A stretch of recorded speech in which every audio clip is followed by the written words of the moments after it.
LPPM Widya Pratama, apa kabarnya?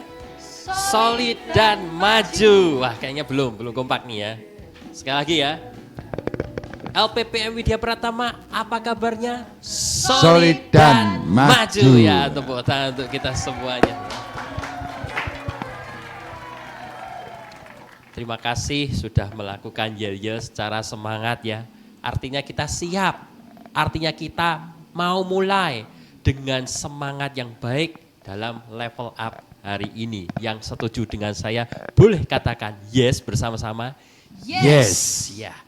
Oke. Setiap kehidupan kita, setiap kita semuanya ya pasti memiliki cerita. Ya. Dia punya cerita, Pak Pur punya cerita, Bu Indah punya cerita. Dan izinkan saya untuk bercerita dari cerita yang baru saja saya alami. Ya.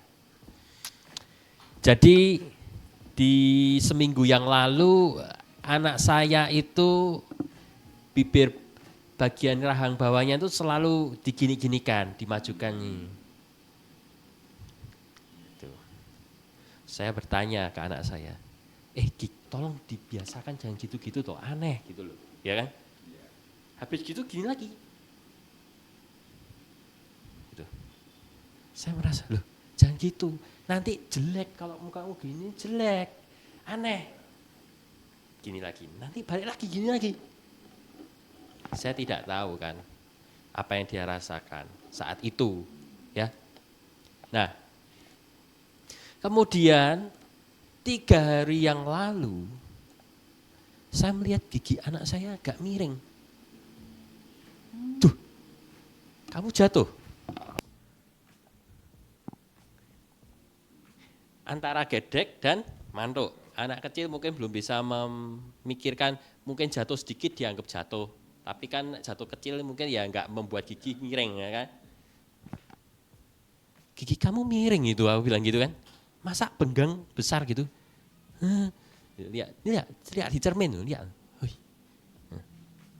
Nah, 2 hari yang lalu gigi anak saya naik.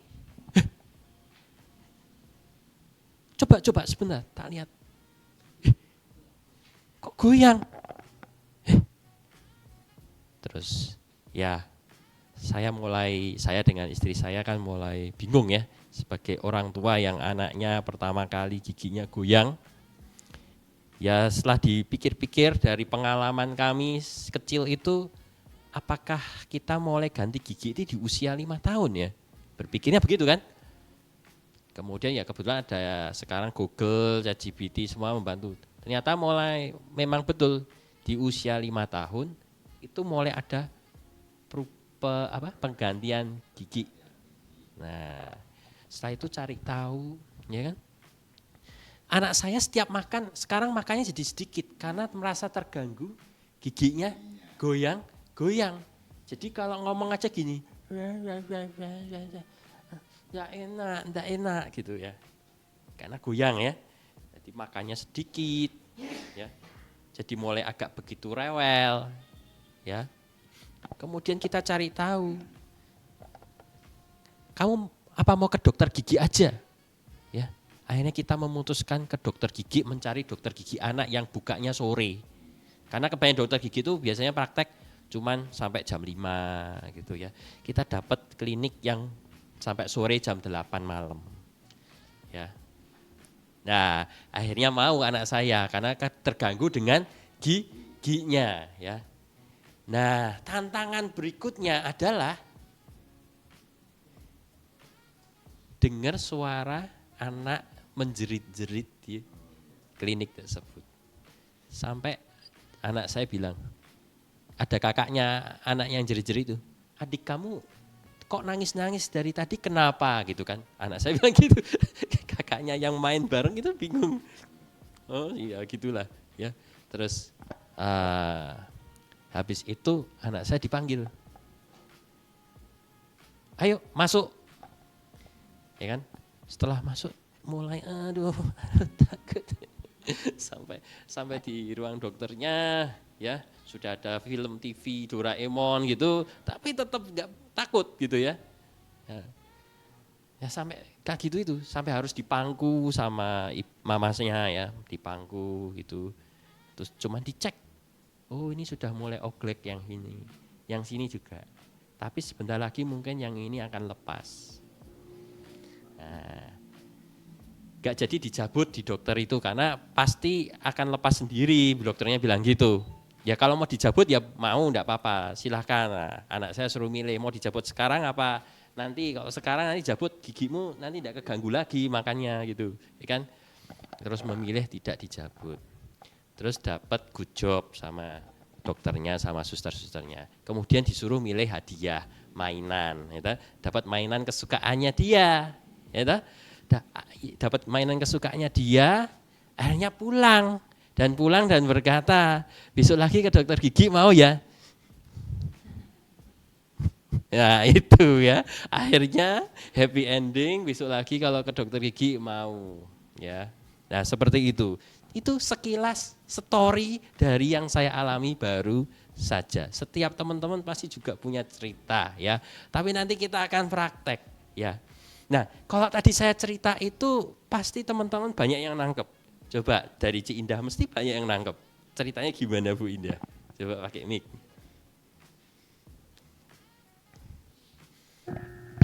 Ya, tadi disampaikan ya, diceritakan dari awalnya ya, kondisinya, situasinya, kenapa ini rahangnya digerak-gerak terus, yaitu masuk, kalau lihat ini boleh nyontek ya, itu boleh, situasi boleh. Ya, situasinya yang dihadapi seperti itu. Terus ditanya ya kenapa tadi jatuh, antara ya dan tidak nggak tahu, tetapi ternyata lihat ada giginya yang tadi goyang ya, ada yang naik terus goyang. Nah, sebenarnya kan anak ini juga enggak ngerti ya apa ini, tapi kepinginnya dia kan kepingin supaya enggak ada gangguan dari itu tadi ya, giginya membuat dia goyang-goyang rahangnya itu tadi. Dia punya keinginan supaya ini hilang, enggak mau makan, enggak mau apa, supaya dia itu tadi, itu masuknya di sayur. Kemudian konflik tuh ketika dibawa ke dokter gigi, saya kira itu ya. Dia mungkin takut dengar jeritan-jeritan tadi yang ada kakaknya dia yang nangis-nangis itu. Itu kakak sudah kenal apa belum ya? Belum. Oh, memang anak berarti saya bisa kan bersosialisasi. Oh, iya, gitu. Saya kira sepupunya. Nah, sampai dia tanya itu berarti kan dia punya keinginan besar untuk tahu kenapa. Nah itu karena dalam dirinya ada konflik, takut nanti kalau aku suruh masuk piye ya, makanya kan dia tanya itu. Nah kemudian setelah masuk di dalam ternyata beda, itu dokternya kok pinter ya, kok ngasih apa hadiah atau apa? Ya memang itu kan klinik gigi anak, jadi mesti dikasih hadiah. Hadiahnya gitu. Itu free ya? Free, milih sendiri. Sudah masuk ke biaya ya kali ya? Termasuk biaya, pasti. Nah, setelah dia ngalami murah itu, ternyata. Ya, kalau menurut saya ya itu tadi, setelah dia ngalami sendiri, dia ada perubahan, ya terus hasilnya apa? Dia kan seneng ya, ini sudah teratasi dan dia mau kembali lagi, malah minta lagi ya ke dokter gigi lagi. Ya kira-kira seperti itu dari runtutan ceritanya tadi. Ya. Terima kasih. Terima kasih. Coba saya kalau dari Pak Pur gimana Pak Pur? Singkat enggak apa-apa, boleh. Singkat aja. Ini Jojo, anaknya Pak Andre kan merasa tidak nyaman giginya karena kalau kita makan kan sakit ya. Ya. Akhirnya sama bapaknya diajak ke dokter. Ya. Di dokter diputuskan, wah ini ogak-ogak harus dicabut atau dipertahankan dulu lah. Ini kunci dari dokter, ya ini dicabut juga tidak apa-apa, tapi belum dulu tidak apa-apa, nanti potol sendiri gitu ya.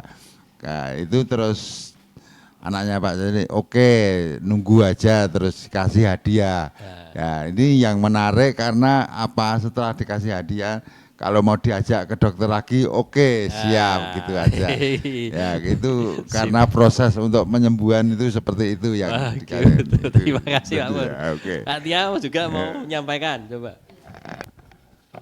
Ya tadi Bu Indah dan Pak Pur sudah bagus mengingatnya ya, Pak Pur terutama ya, runtut ya. Jadi tadi sama seperti rekan-rekan yang lain, situasi awalnya itu Pak Andre sebagai bapaknya Jojo melihat ada kok perilaku baru dari Jojo ya, kok suka rahangnya dimaju-majuin gitu ya. Ternyata setelah hari-hari berikutnya memang dari struktur giginya Jojo ternyata kok berubah gitu ya. Tadinya yang baik tiba-tiba kok jadi sudah renggang gitu ya Pak Andre. Kemudian tentunya sebagai orang tua ketika merasakan ada perubahan itu pasti kayak langsung loh, ini anaknya kenapa gitu, ternyata goyang giginya, situasinya. Nah, habis itu akhirnya ketika ada masalah gigi tentu dibawa ke dokter gigi. Dibawa ke dokter gigi, nah di situ awalnya Jojo sudah melihat mungkin ya orang sebelumnya berarti itu ya Pak ya, orang betul. sebelumnya yang seumuran dengan dia atau lebih besar berarti Lebih Pak? besar. Lebih besar aja dia masuk terdengar suara tangis gitu ya. Nah, itu mungkin Jojo berarti Jojo menurut saya dia sensitif ya dengan situasi sekitarnya dia betul. peka gitu kayak kok itu teriak ya di dalam diapain gitu mungkin ya. Lucu banget Jojo sudah bisa sampai ke tahap berpikir seperti itu. Terus ternyata setelah dia masuk dia juga mengalami itu mungkin rasa cemas gitu ya. Ini aku diapain karena belum pernah sebelumnya ya. Betul. Belum pernah, itu adalah konflik pertama yang dihadapi karena situasi gigi. Terus akhirnya diberikan pilihan oleh dokter, tapi kan dokternya jelasin ya Pak, ini tuh nanti bisa lepas sendiri juga. Tapi kalau memang sudah sangat tidak nyaman, Jojo boleh pilih mau dicabut sekarang atau nunggu lepas sendiri gitu kan. Nah, Jojo ternyata memilih supaya lepas sendiri karena mungkin dicabut itu juga mungkin sakit ya Pak, pastinya di situ ya. Nah, terus akhirnya ketika pulang, ketika ditanyai lagi, kan dikasih hadiah juga setelah pemeriksaan, dibilang good ya tadi sama dokter sama susternya. Akhirnya Jojo pulang bawa hadiah juga. Terus ditanyai nanti kalau ke dokter gigi, karena kan nanti kan pasti butuh kunjungan selanjutnya ya Pak ya. Mau kan ke dokter gigi lagi, dia bilang mau, seperti itu Pak Andri. Oke, untuk yang online juga bisa tulis ya di komentar, tepuk tangan untuk kita semuanya. Ya. Kalau kita perhatikan teman-teman sendiri itu bisa menerangkan kembali apa yang saya ceritakan, ya. Gimana kalau suatu materi yang sulit dibikin storytelling, mungkin teman-teman akan lebih cepat mudah nangkap. Mungkin materi akuntansi, materi membuka laporan keuangan dengan storytelling, mungkin akan bisa membantu lebih efektif ya. Nah, saya tanya Pak Pur aja, Pak Pur bisa menerangkan dengan jelas ya ternyata ya. Tetapi memang kita butuh keterampilan melatih kemampuan storytelling ini. Karena storytelling itu ternyata bisa memberi manfaat yang semudah itu membuat orang jadi paham ya. Dan inilah yang saya angkat ya. Storytelling dengan prinsip situation, desire, conflict, change, result ya. Saya Andri Gunawan, sarjana psikologi, CBC, Certificate Behavior Consultant ya. Dan saya akan lanjutkan dengan materi saya ya. Nah, storytelling, cerita itu punya kekuatan ya. Kekuatan cerita dalam hidup manusia. Yang pertama bahasa universal ya. Cerita adalah bahasa universal yang menghubungkan hati dan pikiran manusia lintas budaya dan generasi. Masih ingat ya, cerita-cerita itu mungkin di zaman dahulu pun dipakai untuk memberikan pelatihan secara tidak langsung kepada anak-anak kecil, generasi kecil, seperti mengajari kejujuran, yaitu cerita tentang fabel ya. Fabel dahulu ada judulnya kalau nggak salah itu Kancil dan Buaya. Ya, bagaimana kancil itu dengan kecerdikannya ya, dia tapi itu nilainya ya tentang kecerdikan ya, bagaimana melatih kecerdikan, kejujuran melalui fabel ya dengan cerita. Tapi buat anak nangkep loh, kancil mencuri ketimun. Nah, itu mengajari tentang kejujuran ya. Nah itu supaya tidak mencuri, kalau mencuri nanti pasti kena hukuman ya. Nah makanya dibuat cerita kancil mencuri ketimun itu ya efeknya nanti kalau kamu mencuri ya akan sakit gitu ya. Mungkin masih banyak cerita yang mungkin saya belum tahu. Mungkin dari Kak Tia pernah dengar fabel atau cerita apa, atau cerita tentang yang itu loh, yang sama itu dongeng atau apa yang cerita rakyat seperti itu. Ada dua yang selalu saya ingat Pak Andre, yang paling mengena di saya itu bawang putih dan bawang merah. Bawang putih, bawang merah. Sama satu lagi cerita Danau Toba. Ah. Itu cerita rakyat yang dua itu yang mengena di saya dan saya terapkan bahkan tanpa sadar, tanpa saya kayak berusaha gitu, tanpa sadar itu sudah tertanam ke diri saya pesan moral yang bisa diambil dari cerita rakyat tersebut. Ternyata cerita-cerita seperti itu tuh mengajari lebih efektif daripada kamu harus hormat orang tua. Anak nggak bisa membayangkan, tapi dengan diberikan cerita, anak itu bisa nangkep dan mungkin sama sesama temannya, sama orang tua nggak boleh kurang ajar loh, nggak boleh galau, nanti jadi itu perahu, nah gitu kan? Jadi batu, ada loh Danau Toba, jadi batu, ya toh? Nah, itu sangat efektif jadinya, ya kan? Nah, terus kemudian cerita itu bahasa universal. Kemudian cerita itu menyampaikan pengetahuan. Sejak zaman nenek moyang manusia menggunakan cerita untuk menyampaikan pengetahuan, emosi dan makna hidup. Ya. Terus kemudian sebagai fondasi peradaban.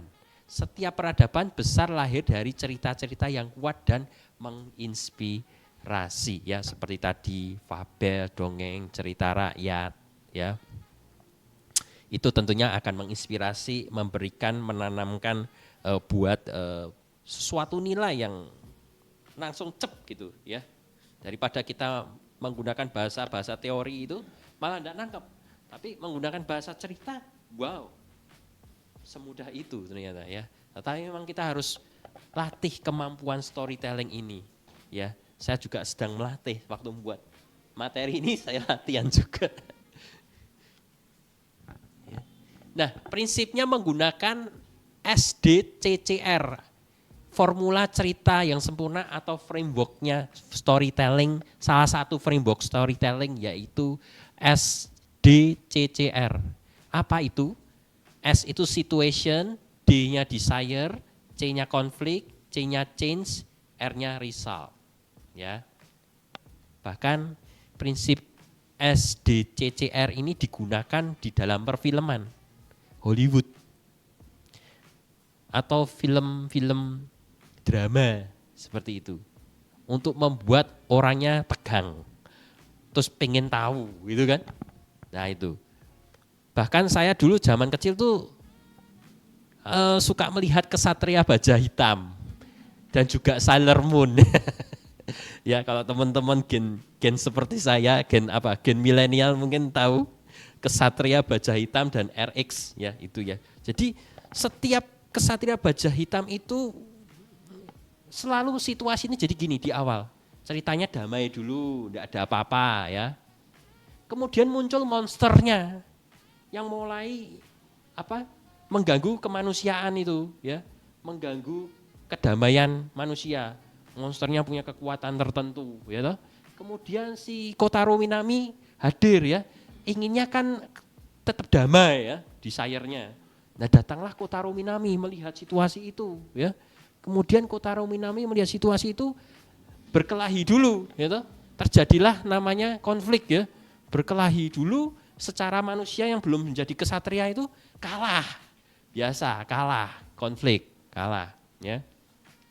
Setelah kalah dia berubah. Wah, kayaknya sudah mulai menjadi perubahan ya. Tapi kenyataannya tidak, tetap konflik. Apa itu konfliknya? Konfliknya meskipun sudah menjadi kesatria baja hitam, tetap dipukul-pukul, kalah, jatuh dan sebagainya.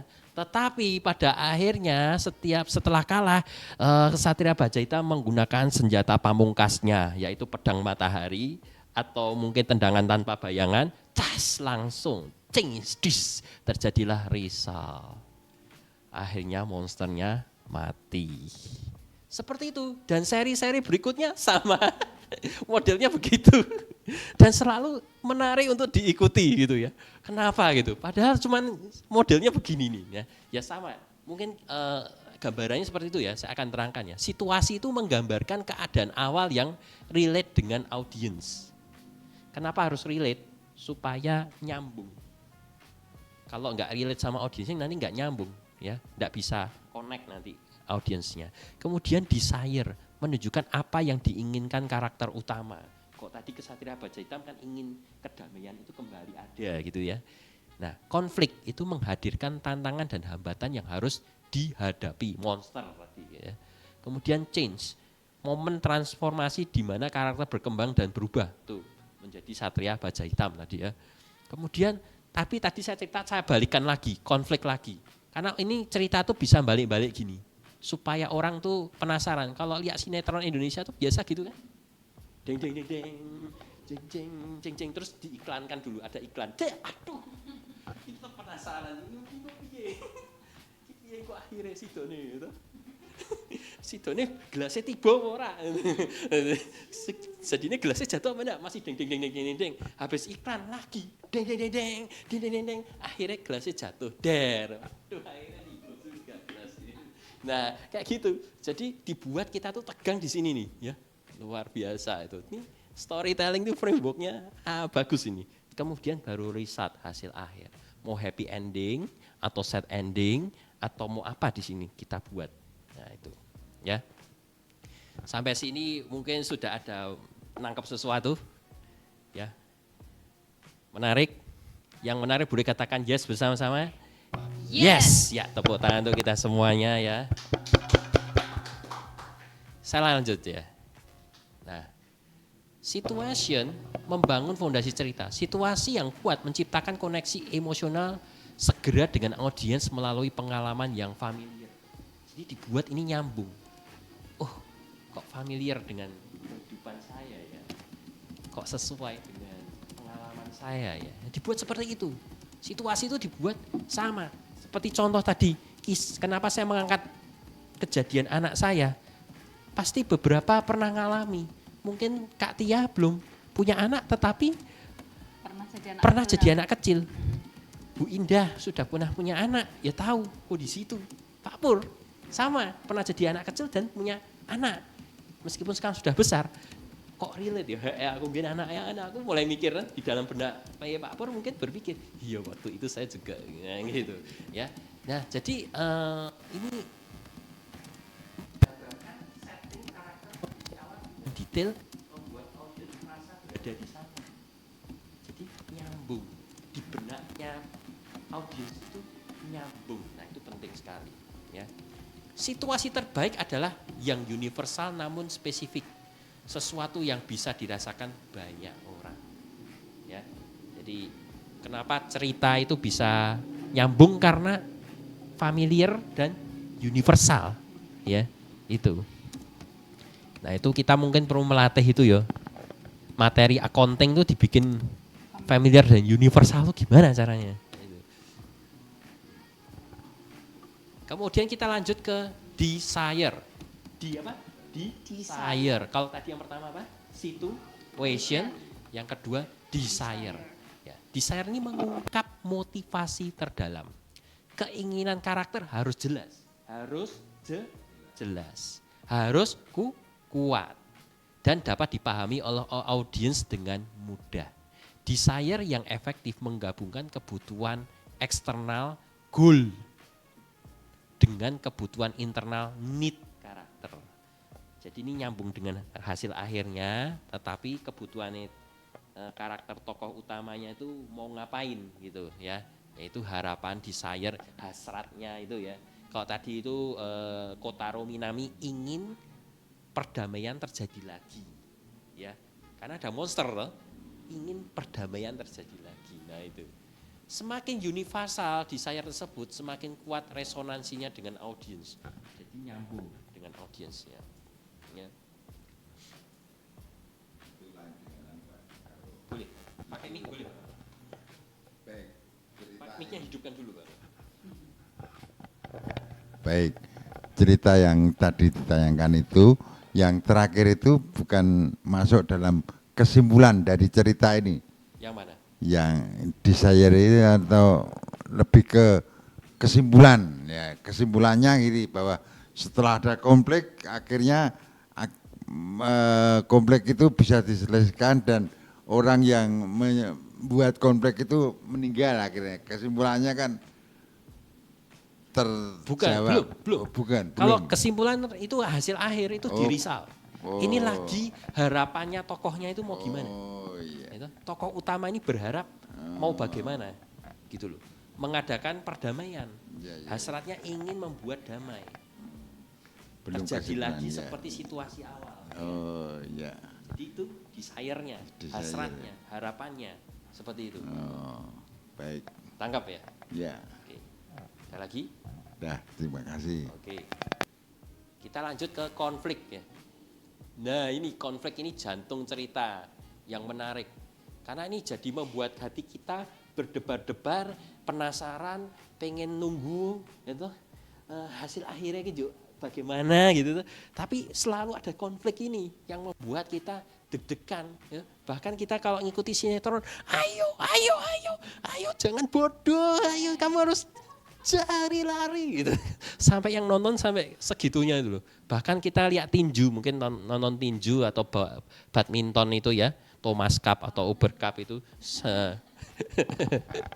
enggak sampai segitu ya. Nanti TV-nya ditinju des gitu malah pecah ya nanti. Enggak bisa nonton lagi nanti. Kalau tinju itu kalau pertandingan yang internasional dulu yang Mike Tyson dan Holyfield itu ya, pernah nonton ya? Seru banget ya. Ini kan jantung cerita, wah ceritanya waduh. Ya, rajanya petinju melawan Holyfield ya. Wah, Holyfield sampai dicakot kupingnya gitu ya. Hasil akhirnya sampai gimana itu? Akhirnya ternyata Holyfield yang menang dan raja tinjunya kalah coba. Waktu itu luar biasa. Nah, itu konflik terjadi ya. Ya, konflik itu jantung cerita, tension untuk jadi engagement. Konflik menciptakan tension yang membuat audiens tetap engage dan peduli dengan hasil cerita. Nunggu hasil ceritanya itu gimana hasilnya. Kemudian eksternal dan internal. Konflik terbaik bukan hanya eksternal melawan dunia, tetapi juga internal melawan diri sendiri. Ya, jadi ini eksternal internal dan juga konflik itu poinnya yang ketiga adalah pertumbuhan karakter. Tanpa konflik yang kredibel tidak ada pertumbuhan karakter yang bermakna. Ya, jadi tadi ada konflik, sudah jadi kesatria baja hitam konflik, tetapi ada pertumbuhan perbaikan, punya pedang matahari, chess, ya toh, naik level, chess, des, nah baru kalah musuhnya.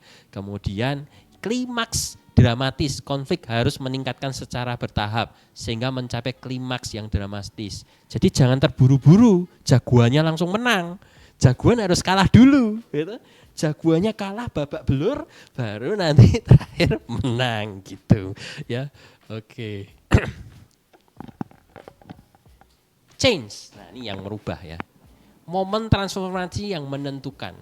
Change atau perubahan adalah jantung dari storytelling di mana karakter audiens mengalami epifani. Epifani itu apa? Momen pencerahan atau momen aha. Epifani apa? Momen pencerahan atau momen aha. Nah gitu. Ini nih ya, yang mengubah segalanya. Waktu mengeluarkan pedang matahari, wah nah ini nih bakal Satria Baja Hitam menang. Gitu. Ya. Perubahan harus terasa earned, bukan tiba-tiba atau tidak masuk akal, ya. Bukan tiba-tiba, harus pelan-pelan gitu ya, dan harus masuk akal. Momen change yang efektif menggabungkan aksi eksternal dan relasi internal karakter, ya. Nah itu, inilah klimaks emosional di mana audiens merasa katarsis dan pencerahan. Audiensnya ikut menjadi kesatria baja hitam, merasakan seperti itu sampean ya. Jadi yang nonton seperti menjadi satria baja hitam juga. Menang habis ini gitu. Nah itu. Nah, kemudian result. Ya, resultnya adalah resolusi yang bermakna dan memorable. Bermakna dan diingat. Gitu. Result adalah hasil akhir yang kuat memberi closure sekaligus membuka perspektif baru bagi audiens. Resolusi terbaik menunjukkan dampak change. Dampak apa? Change, perubahan tidak hanya pada karakter utama tetapi dunia sekitar. Ya, kalau mengaitkan dengan Satria Baja Hitam tadi, dunia sekitarnya jadi damai lagi. Ya, anak-anaknya jadi happy lagi, tidak merasa ketakutan dengan monsternya ya. Terus kemudian rangkulan dan berpelukan ya. Akhirnya bersambung kayak gitu tulisannya biasanya ya. Nah, riset harus konsisten dengan journey yang telah dilalui karakter sepanjang cerita ya. Jadi memang tadi journey itu tadi dari mana? Situasi. Kemudian apa? Desire, ya toh? Masih ingat ya? Situasi, desire, terus apa lagi? Change, konflik, change, result. Ya, tepuk tangan untuk Kak Indah ya. Tepuk tangan ya. Loh, mana tepuk tangannya? Teman-temannya di sini nggak tepuk tangan, gimana sih? Tepuk tangannya. Waduh, harus diapresiasi teman kita kalau bisa menjawab yang baik. Jadi harus nyambung, jangan keluar dari alurnya. Nanti jadi wagu, jadi nggak nyambung, jadi sulit dipahami kalau keluar dari alur. Harus sejalan dengan alur. Ending yang efektif memberi sense of completion sambil menginspirasi action di kehidupan nyata. Ya. Jadi menjadi komplit gitu loh. Yo, Satria Baja Hitam itu selalu membawa kedamaian. Dia adalah anak matahari, itu. Makanya bawanya pedang matahari, gitu. Musuhnya ada tapi nanti Shadow Moon, Nobuhiko, ya bulan itu. Nah itu, wah. Nanti seru kalau lihat itu, wah bakal sering menang-menang ketemu kembarannya, das, aduh seru banget. Ya, ada cerita zaman ini, Bu. milenial itu. Ya, ada cerita, ya? Bener ini. Jadi dia melihat Piala Dunia badminton, ya toh. Karena belum bisa merubah karakternya, emosinya, menggebu-gebu, akhirnya meninggal. Hah? Ya itu. Maksudnya gimana Pak? Kok sampai meninggal? Ya melihat, ya ini tadi tidak bisa menjaga keinginannya karena emosi loh, dia melihat sepak bola itu. Iya, badminton itu. Badminton. Lim Swicking misalkan itu loh. Nah dia kan berharap bahwa jagonya itu menang tuh. Wah, itu dia ternyata bisa meninggal. Betul. Waduh. Ya, Ya itu memang. ya, karena Tapi itu pasti punya sebelumnya punya riwayat ya. Ya. Nggak langsung meninggal Dia kalau melihat terlalu sepaneng dasarnya gitu. jantung ya. Ya. Kecuali Itu. memang kalau totoan lah biasanya Iya. kalau orang gitu tuh totoan lah meninggal karena mikir totoannya dia kalah gitu. Baru 55 masih muda Ya. itu. Itu. Memang bisa jadi orang terlalu masuk kepikiran ya. Iya. Jadi bisa menekan mungkin tensinya atau apanya itu bisa pengaruh detak jantung sehingga bisa membuat jantung mungkin pasti jantung mungkin ya. Nah itu, wah itu kejadian yang sangat disayangkan ya kalau sampai meninggal itu ya karena hanya melihat badminton itu ya. Nah, Dunia ya itu. iya, itu. Karena memang backgroundnya dia kepala Pedanka Oh, provinsi. wah, luar biasa tapi Iya. itu aduh pengalaman yang memang hidup mati tidak ada yang tahu ya Iya. kalau seperti itu. Ya, Kan tapi ya. saya rasa bukan karena TV-nya ya, tapi memang Bukan. memang Karena waktunya kalau itu waktunya, ya. ya. Ya. Tepuk tangan tuh Pak Ya, Bowono ya. itu, baik. Duh, kok mati.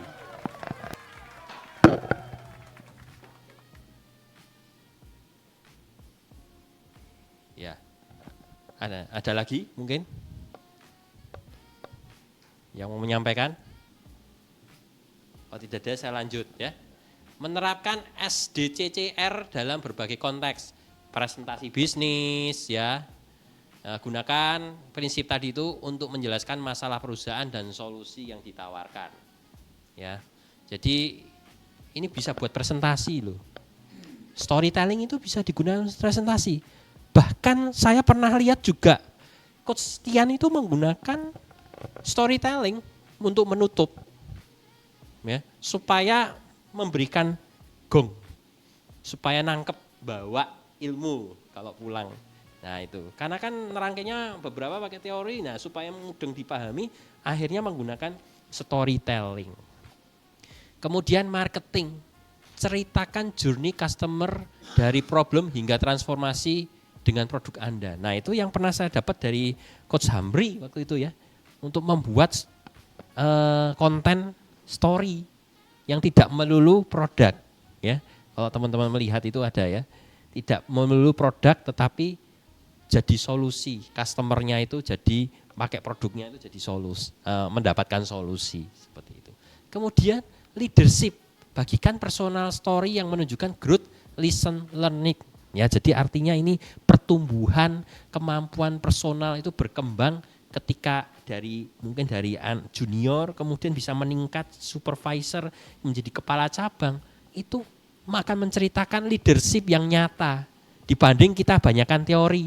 Leadership itu terbagi menjadi 5 level. Ya, kita menjadi abstrak di sini. Tapi kalau kita bayangkan dulu saya junior, kemudian saya melakukan ini itu jadi senior. Kemudian karena saya bagus di mengelola tim saya, akhirnya saya dijadikan kepala cabang. Nah, itu mungkin lebih nangkep, ya kan?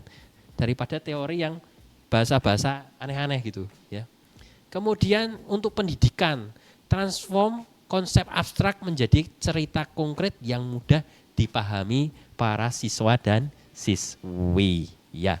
Jadi bisa untuk presentasi bisnis, untuk marketing, untuk leadership dan pendidikan. Wah, menarik sekali ya. Ternyata hal yang sesimpel ini, storytelling, bisa menjadi alat yang luar biasa. Sekali lagi, alat yang dahsyat dalam kita membagikan informasi atau membagikan knowledge atau nilai-nilai kepada para audiens yang mau kita bagikan, ya. Luar biasa, ya. Mulai ceritakan kisah Anda hari ini, ya. Mulai ya, ceritakan kisah Anda hari ini. Storytelling harus dilatih, ya. Ilmunya mudah dipahami ya tadi ya. Frameworknya apa? Situation, desire, konflik, change, dan result. Saya sudah praktek tadi di awal. Situasinya anak saya gimana. Desire pengennya giginya tidak mengganggu. Gitu. Gitu. Kemudian ada konfliknya, anaknya mulai takut. Kemudian ada change-nya, ya. Anaknya nanti kasih mainan senang dan hasilnya senang. Yuk mulai nanti atau mau dipraktekkan ya boleh sekarang habis ini supaya dapat ilmu langsung ya. Ya simpel saja bikin story nanti ya. Gunakan prinsip SDCCR untuk mengubah pengalaman hidup menjadi cerita inspirasi. Cerita yang baik tidak hanya menghibur tapi juga memberikan makna dan tujuan. Yang setuju dengan ini boleh katakan yes. Yes. Ya, boleh. Tanya Pak Andre. Boleh. Kalau lihat tadi ceritanya tadi dan kegunaannya tadi untuk bisnis, marketing, leadership, pendidikan, itu bisa ya misalnya presentasi bisnis bisa digambarkan seorang pebisnis yang dari katakanlah dari susah sampai berhasil, marketing contoh misalnya produk ini si A bagaimana, itu buat cerita ya, menarik sekali. Betul. Leadership juga contohnya yang dari bawah kemudian sampai jadi pemimpin hebat. Kemudian pendidikan anak-anak saya beri contoh ya melalui cerita itu. Nah yang saya tanyakan kalau misalnya tadi masuk di bidang kita mau presentasi tentang akuntansi ya, accounting. Ya, itu menarik. gimana, saya masih belum paham kalau yang itu. Terima kasih. Ini yang mungkin mau saya ajak teman-teman untuk brainstorming. Kan harus pertama-tama tahu konsep accounting dulu. Ya, baru nanti kita bisa membuat storytellingnya. Kebetulan saya bukan orang accounting, jadi saya tidak tahu. Harus tahu konsep accounting neraca ya, laba rugi, aktiva, pasiva dan sebagainya. Lalu dibuatlah suatu cerita. Mungkin cerita keranjang mungkin ya, keranjang kiri dan keranjang kanan gitu. Jadi dibuat semudah itu sehingga anak kecil pun memahaminya dengan mudah gitu loh. Keranjang kiri itu harta, keranjang kanan itu kewajiban misalnya seperti itu. Jadi tidak perlu menampilkan tokoh ya, tokoh utama siapa atau bentuk cerita, dibentuk cerita tentang si A yang bawa keranjang misalnya seperti itu ya. Bentuk cerita ada bentuk tokohnya. Cerita, ada orangnya, maksud ada saya orangnya. Kan kalau konten itu mau cerita apa karena itu kan yang mungkin diceritakan gadis tentang dengan topi merah misalnya gitu. Oh gitu, jadi ada tokohnya. Ada tokoh tokohnya. ini mengalami kesulitan apa gitu. Betul. Ya. Oh iya. Ya. Nanti dijelaskan tadi ya, kayak ada keranjang, nanti bagaimana menyeimbangkan itu bentuk cerita. Bentuk cerita. Kalau nggak seimbang nanti gadisnya membawa keranjangnya miring begini, tidak enak. Nah itu membuat anak pun kalau melihat, akuntansinya jadi menarik ya kan. Orang yang dari sarjana pendidikan matematika melihat, akunting kok bagus, menarik ya. Ternyata bisa meliterasi keuangan dari akunting itu ya. Ternyata di dalam keranjang kiri itu harus diurutkan dari yang paling gampang pecah itu di atas, gitu, supaya enggak bahaya, gitu. Atau kebalikannya gimana nanti diatur. Nanti yang paling padat paling bawah. Ya sama aja karena harta itu ada yang gampang cair sama yang susah cair. Nah itu bisa dibuat seperti itu. Tapi mungkin harus orang yang ahli accounting tapi belajar storytelling sehingga transfer ilmunya itu jadi lebih enak gitu. Jadi selalu dimunculkan tokoh ya. Tokoh. Kalau ada tokoh itu kan kayak nggak ada apa-apa. Ini Betul. dari cerita apa? Kayak ini tadi misalnya kan dimunculkan lah katakanlah si A, si Ya. B. Nah, dan ini dikaitkan gitu. Betul. Oh, iya. Ada tokohnya, ada tantangannya, ada musuhnya, Ya, dan hasil akhirnya. Itu. Kalau nggak ada musuhnya nggak tegang nanti. Ya, selalu ada protagonis dan antagonis gitu. Ya. Sampai sini bisa ya, nangkep ya? Ya, makasih. Ya, makasih. Ada yang mau ditanyakan lagi?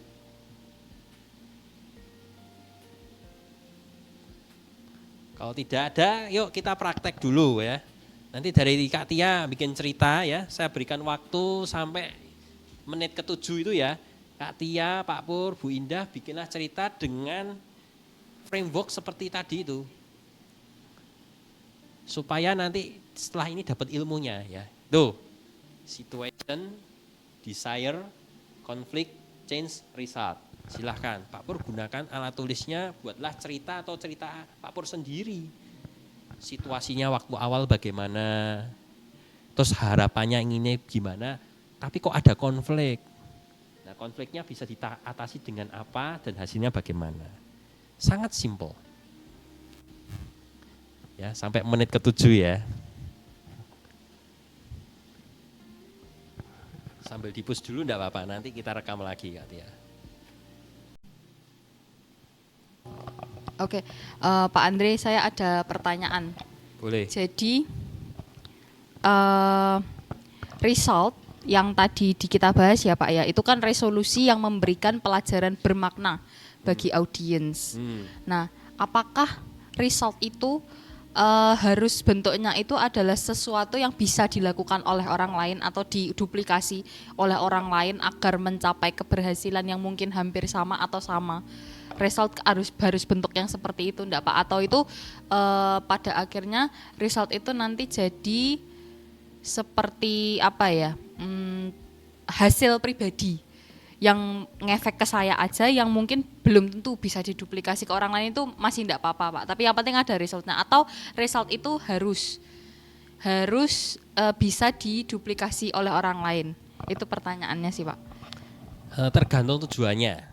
Kalau tujuan seperti presentasi atau promosi atau pendidikan atau apa, kan tujuannya supaya kalau pendidikan pelatihan kan supaya bisa diduplikasi seperti itu. Tapi kalau storytelling biasa, kamu hanya bercerita dan ada hasil akhirnya seperti film-film sinetron apa-apa itu kan harus dicontoh itu ceritanya seperti itu kan enggak toh. Iya. Tapi kok ya banyak yang mencontoh gitu akhirnya ya. Tapi betul. tidak harus dicontoh. Kita hanya iya, bercerita pengalaman sehingga orang yang mendengarkan itu juga lebih tertarik gitu. Lebih menarik, lebih tegang ya. Kayak lihat film di dalam benaknya sendiri gitu. Itu storytelling. Berarti tujuan penggunaan prinsip SDCR ini berarti bisa disesuaikan ya Pak. Misalnya kalau untuk presentasi bisnis tadi, itu kan berarti kita ingin misalnya di presentasi bisnis itu tujuan saya adalah untuk supaya rekan-rekan misalnya bisa memberikan ide bisnis baru misalnya gitu ya Pak. Ya. Nah berarti result yang saya sampaikan kepada mereka itu juga pengalaman saya, misalnya saya menggunakan pengalaman ya Pak, di mana resultnya itu bisa membuat saya menimbulkan ide baru gitu ya Pak. Berarti harus selaras dengan tujuan awalnya ya Pak ya. Selaras dengan tujuan awalnya tujuan awal hasratnya desire ini mau gimana, nyambung ke result seperti itu. Berarti kalau marketing juga misalnya untuk mencari network baru atau pipeline baru, tujuannya berarti ketika dia membuat formula cerita ini, itu resultnya arahnya adalah supaya orang ini tuh mau networking dengan kita, begitu ya Pak? Ya, tertarik networking untuk kita. networking dengan kita, seperti itu ya Pak? Ya betul, dan ceritanya akhirnya adalah berhasil membuat networking. Kan orang Nggih. kadang kan ragu Iya. bisa apa enggak, tetapi Iya. dengan ada storytelling dan hasil akhirnya bisa, orang jadi lebih percaya diri dalam membuat networking dan pendidikan marketing tadi itu, ya seperti itu.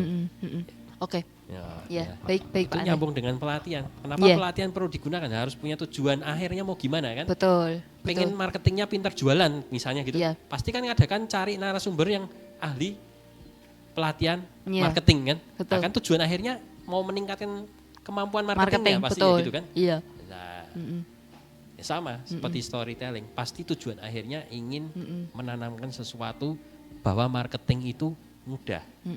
Membuat jaringan itu bisa. Iya. Gitu loh. Ini menarik sih Pak, apalagi kan PPM itu kan kita konsepnya kepelatihan ya Pak ya. Betul. Itu program pelatihan kita mungkin bisa untuk bukan cuman hanya untuk menarik, tapi bisa kita gambarkan situasi awalnya supaya ketika peserta itu tahu gini ya, iklan tentang LPPM gitu ya, wah ada pelatihan ini tuh mereka tuh paham ini tuh arahnya tuh mau kemana, jadi mereka sudah membuat tujuan mereka masing-masing. Iya. Misalnya memang mereka ternyata adalah pribadi yang butuh, misalnya ada pelatihan yang dibuka tentang akuntansi atau tentang analisa kredit gitu ya. Kalau dibentuk dibentuk suatu situation, misalnya diberikan pertanyaan seperti apakah Anda pernah mengalami kendala gitu ya. Ini situation ini tidak perlu ceritanya saya pribadi gitu kan Pak. Tidak Bisa yang saya lihat. Iya bisa yang bisa lihat di Namanya sekitar kan. situasi kan bisa Heeh. situasinya pengalaman lain, Iya. nggak harus diri sendiri. Heeh. Berarti saya itu melihat di sekitar saya itu sepertinya ada tantangan di orang kredit itu terkait bagaimana menganalisa, apalagi dengan UMKM di Indonesia yang jenisnya itu banyak sekali. Tentunya orang analisa kredit itu pasti punya tantangan di mana menganalisa satu persatu bentuk bisnis itu ya gitu. Itu udah bisa ya Pak, itu Bisa tuh. menggambarkan situasi. Tuh, kamu saja sudah bisa langsung ngomong jadi pinter langsung tanpa ada bahan. Nah, toh, jadi Iya. formula SDCCR ini bisa membuat kamu ngomong langsung di muka Iya. asal punya tujuan akhir yang jelas gitu. Ya, Oke. gitu. Iya Pak. Ya, Iya. membantu kalau dadaan Iya. bisa. Iya. Sudah? Ya, Sudah? mungkin itu sih Pak berarti yang mau saya supaya ada gambaran resultnya itu tuh akhirnya itu garis finishnya tuh kalau berhasil tuh SDCCR ini seperti apa sih gitu, ternyata harus sesuai dengan tujuan awal yang dibuat gitu ya Pak Andri. Ya, betul. Terima betul. kasih Pak Andri. Terima kasih. Ya. Oke, ini sudah selesai. Kalau sudah selesai mau dari siapa dulu? Kalau tadi dari dari Bu Indah. Silakan Bu Indah. Ya. Mungkin Bu Indah yang di gentian yang di sini. Enggak apa-apa, Nggak apa-apa biar terlihat nanti muka saya terus yang muncul di situ.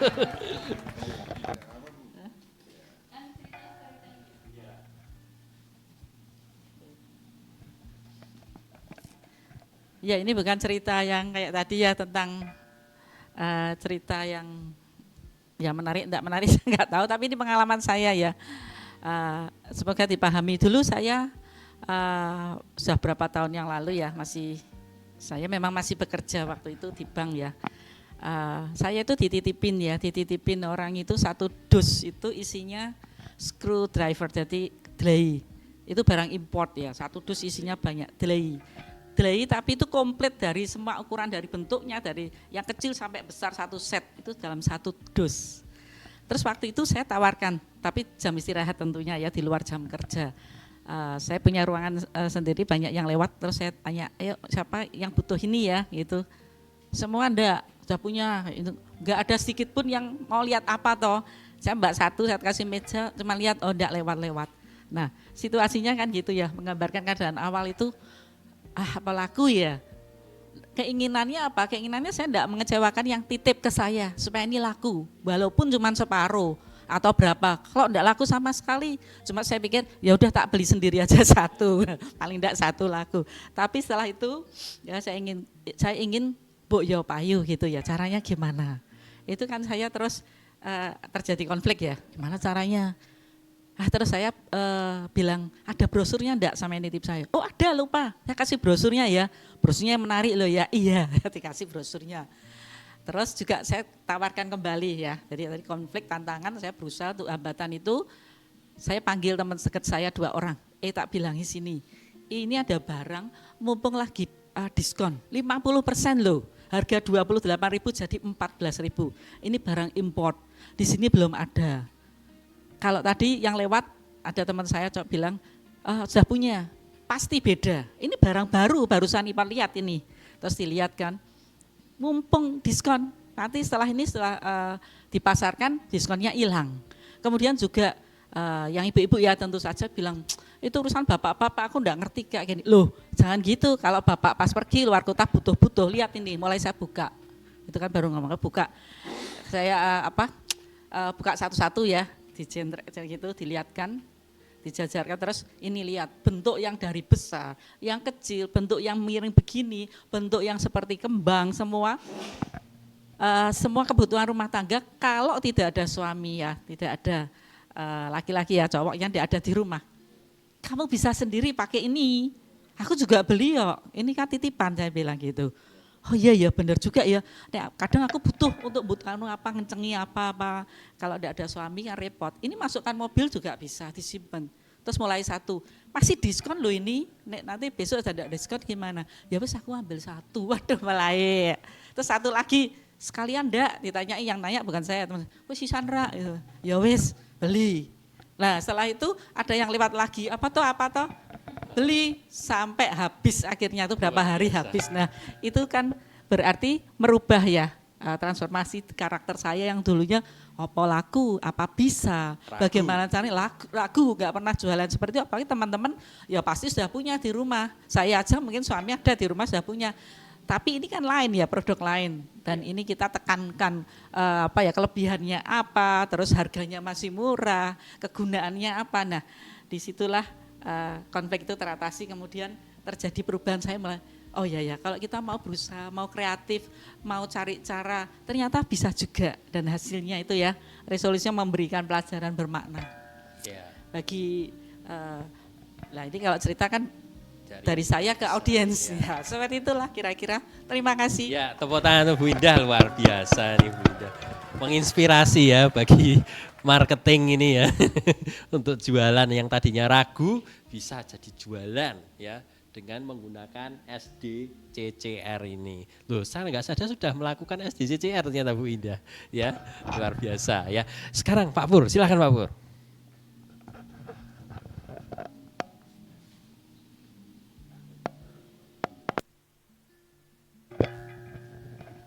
Baik, saya mau bercerita tentang aslinya bagaimana kita sebagai seorang karyawan dan saya sebagai marketing. Pertama kali saya untuk masuk ke SM Suara Merdeka tentang iklan ya, untuk promosi segala itu sulit sekali.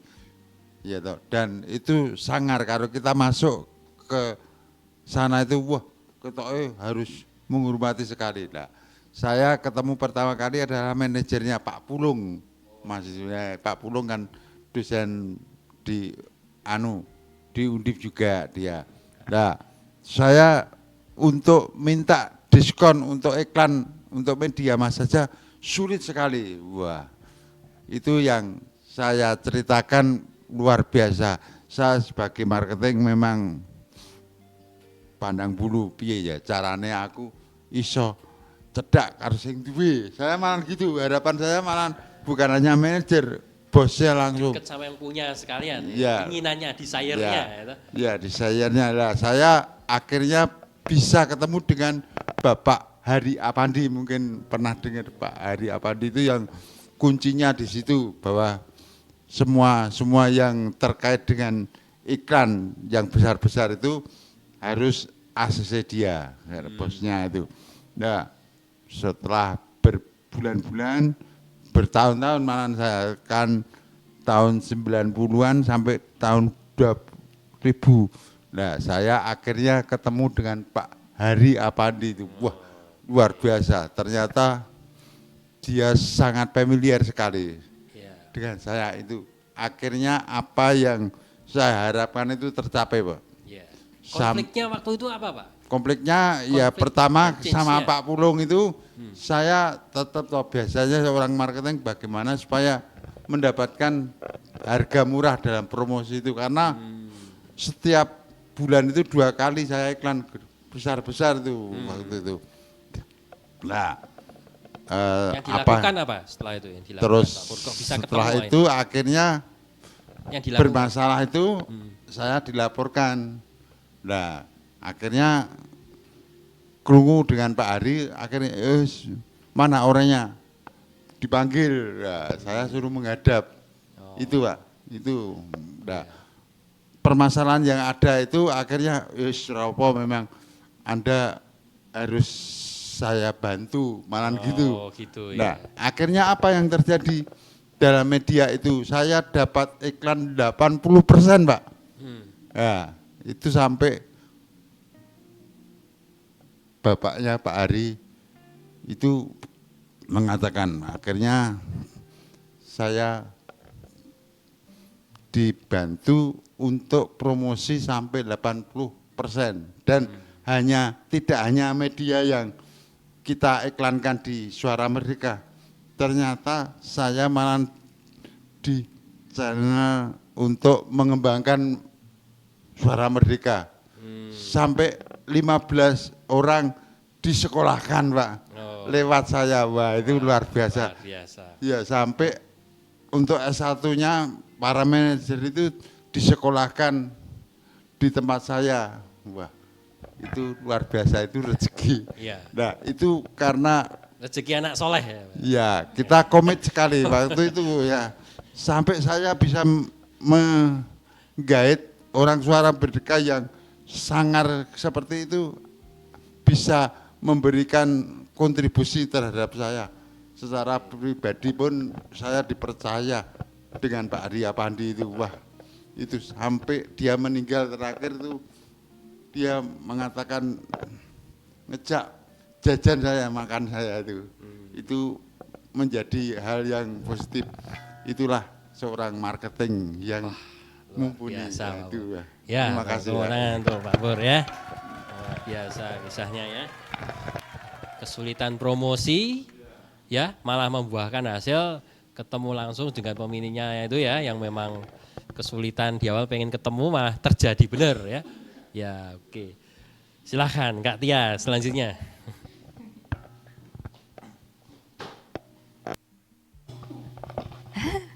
Oke, waduh ini ceritanya Bapak Ibu bagus-bagus semua, saya jadi mikir. Oke, jadi mungkin kalau tantangan saya yang belum lama saya alami ya, mungkin rekan-rekan muda di sini yang mungkin Gen Z atau Gen Alpha, tapi Gen Alpha kayaknya belum ya, Gen Z terutama milenial dan Gen Z, pasti pernah ya mengalami namanya setelah lulus itu kita kira tuh kuliah itu adalah finish ya, garis finish ya. Garis finish dari perjuangan kita untuk sekolah dari SD, SMP, SMA, kemudian kuliah gitu ya. Kita wisuda, itu kita kira itu adalah keberhasilan akhir ya.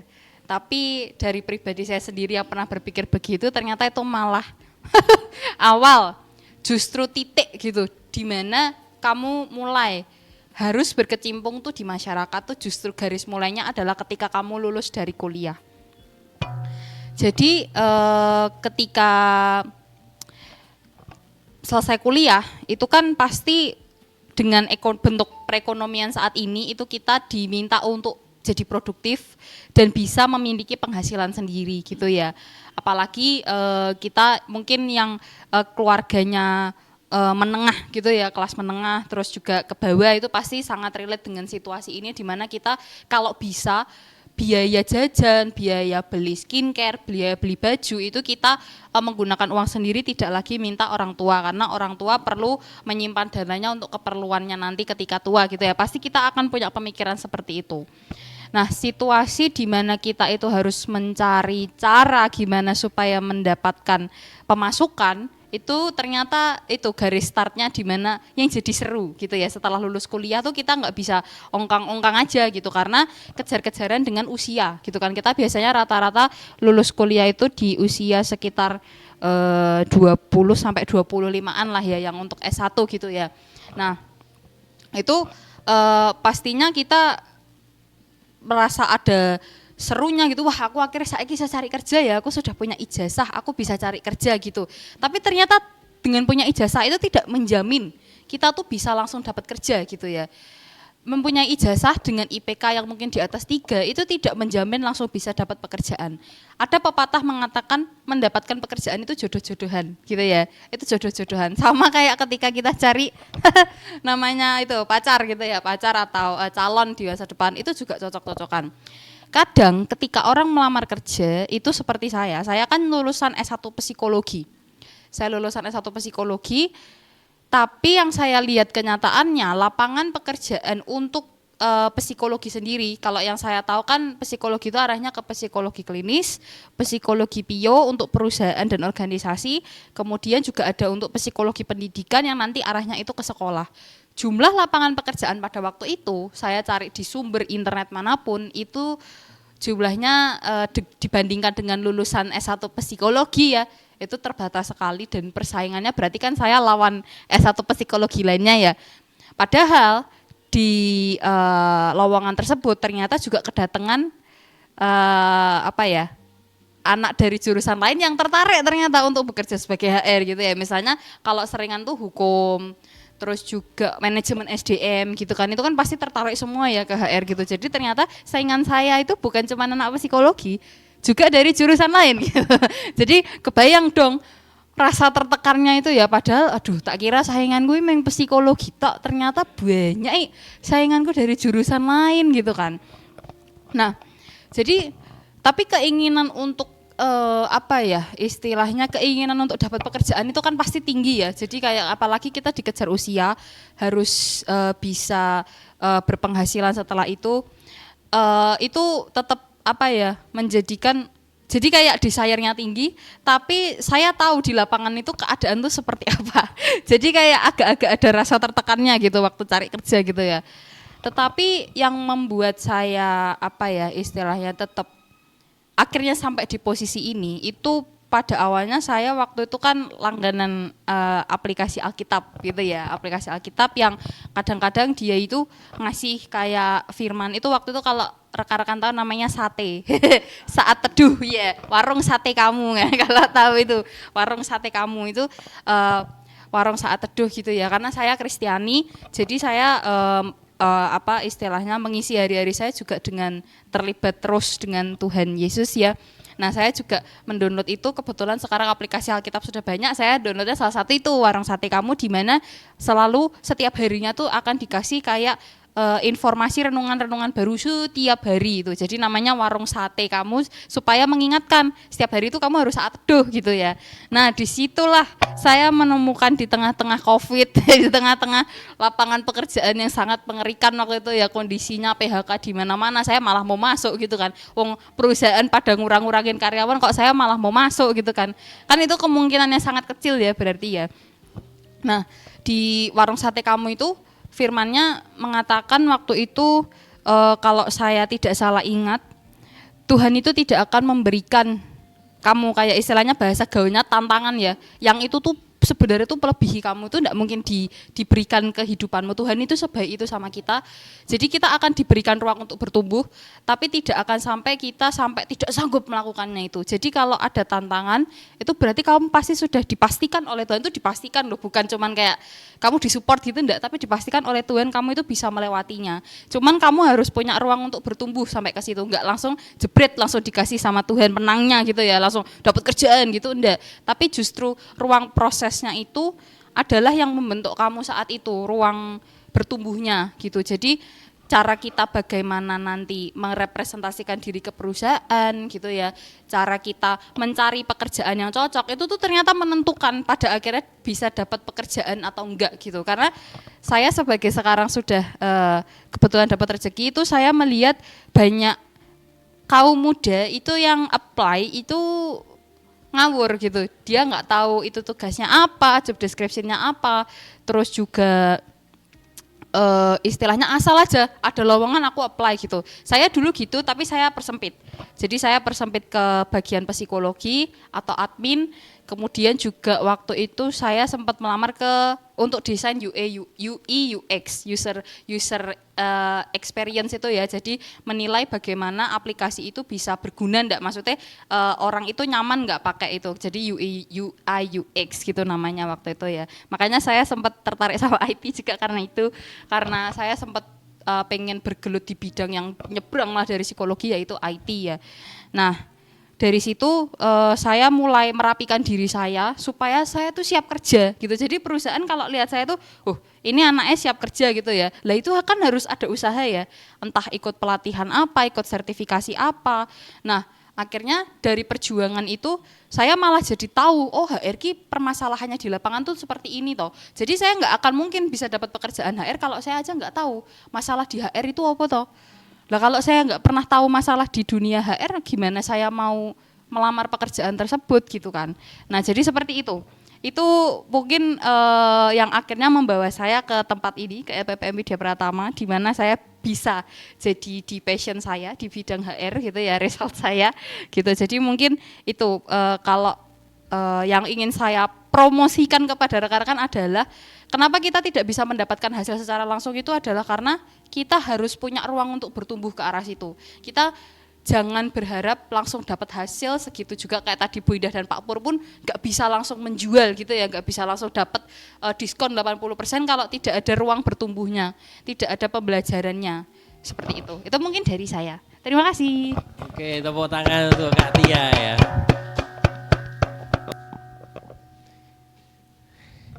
Lihat seberapa efektif storytelling.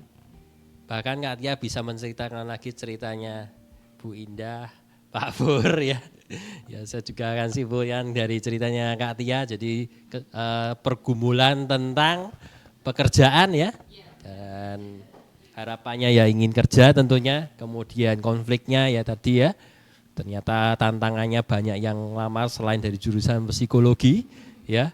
Ya, tetapi harus jelas, change-nya harus jelas, tujuannya gimana, pertumbuhannya gimana, kamu harus jelas, kamu passion-nya di mana, sehingga hasilnya akan terjadi setelah itu ya. Ya demikianlah storytelling ya, menarik ya storytelling ya. Jadi kita kira-kira banyak belajar hari ini? Banyak ya, oke, jadi kalau kita sudah belajar banyak dari SD, CR dalam framework storytelling, maka tadi sudah dipraktekkan juga ya, maka nanti coba setiap mungkin bincang-bincang dengan keluarga atau apa waktu suruh presentasi atau coba sedikit-sedikit dipraktekkan, karena ini pasti lebih efektif dalam menyampaikan informasi yang sampai bisa terarah ke audiens kita ya. Mungkin waktu makan keluarga bisa dipraktekkan ya. Mungkin waktu di kumpulan RT bisa disampaikan ya. Ya. Oke, saya akan tutup dengan kutipan ya dari seorang penulis penyair ya dari Amerika yang namanya Maya Angelou ya. Berkata, orang mungkin lupa fakta, tapi tidak akan lupa perasaan yang ditimbulkan oleh cerita. Ya, saya Andre Gunawan, salam sukses di level up berikutnya.